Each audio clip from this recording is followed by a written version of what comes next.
All right, Coach, a couple of practices in, what kind of progress have you seen from your team this spring?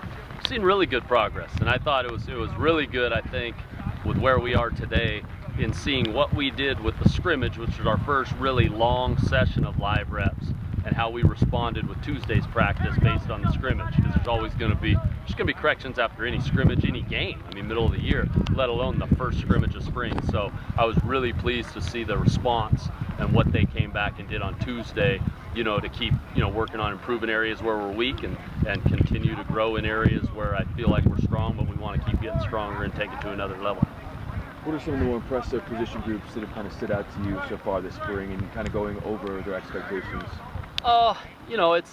I think we've had, everyone's kind of had their days, and it's kind of fun we give positions of the day, and it changes, here and there, and different groups to compete for that. D-line, I think, has been really consistent, and I think that's a combination of a lot of guys returning that have played football, and I think great leadership up there. The quarterback position, in terms of, especially with Vernon, there's just a difference in his spring compared to a year ago spring with just how slow the game is for him and certain things he's doing within the offense. And then, and I could list them down, those are just a couple that jumped out at me coming out of the scrimmage. But again, we're seeing great fight from young guys competing for positions, and to me, we're seeing great leadership at positions and growth in terms of in spots where guys have come back from a lot of playing experience in the past. You've seen a lot of these young guys kind of, flourish right now. What can you say about their development so far this spring?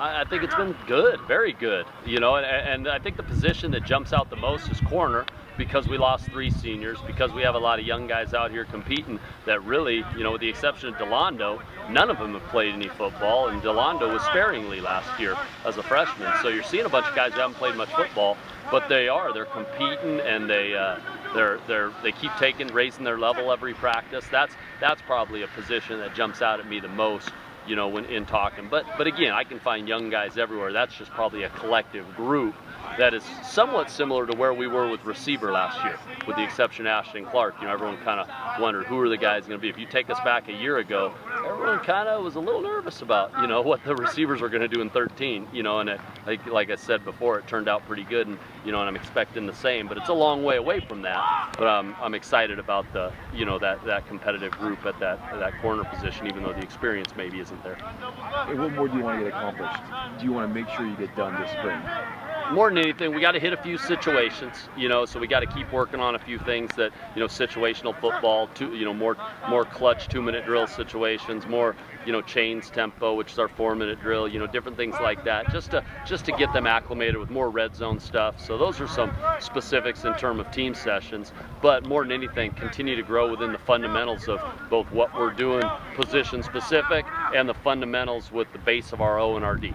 There's still a base to what we're doing offensively no matter who we play, and there's still going to be a base to what we do defensively no matter who we play. And I want to keep making sure those things, we can do those basically in our sleep, fast speed, and that we're not even close to there yet. So we got to keep working on the fundamental aspects, both position specific, but also within, philosophies on O and D, the fundamental aspects of that too.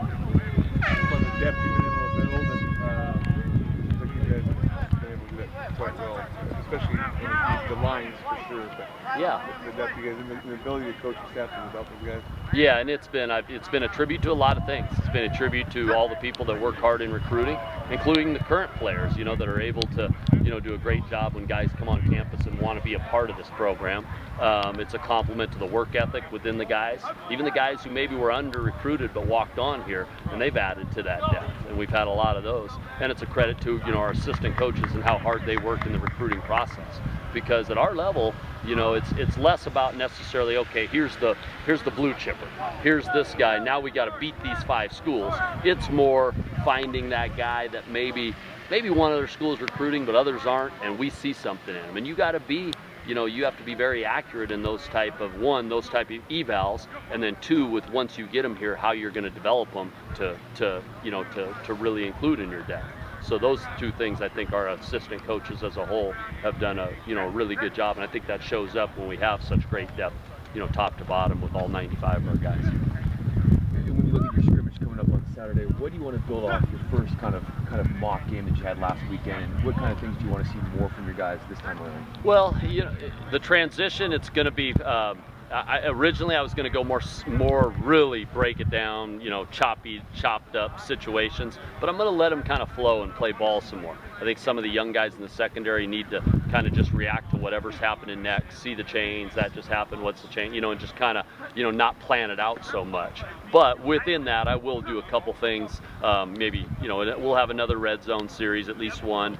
We'll have a coming out series, which we didn't have last week, where we start it way down in your minus territory, and we'll work a little 2-minute drill and maybe a little bit more up-tempo stuff, so both the offense can practice a little bit more of our up-tempo speed, even not in a 2-minute situation, and also our defense can face that and have to make the calls against that up-tempo. So those are some of the things that's a progression from scrimmage 1 to scrimmage 2 for us.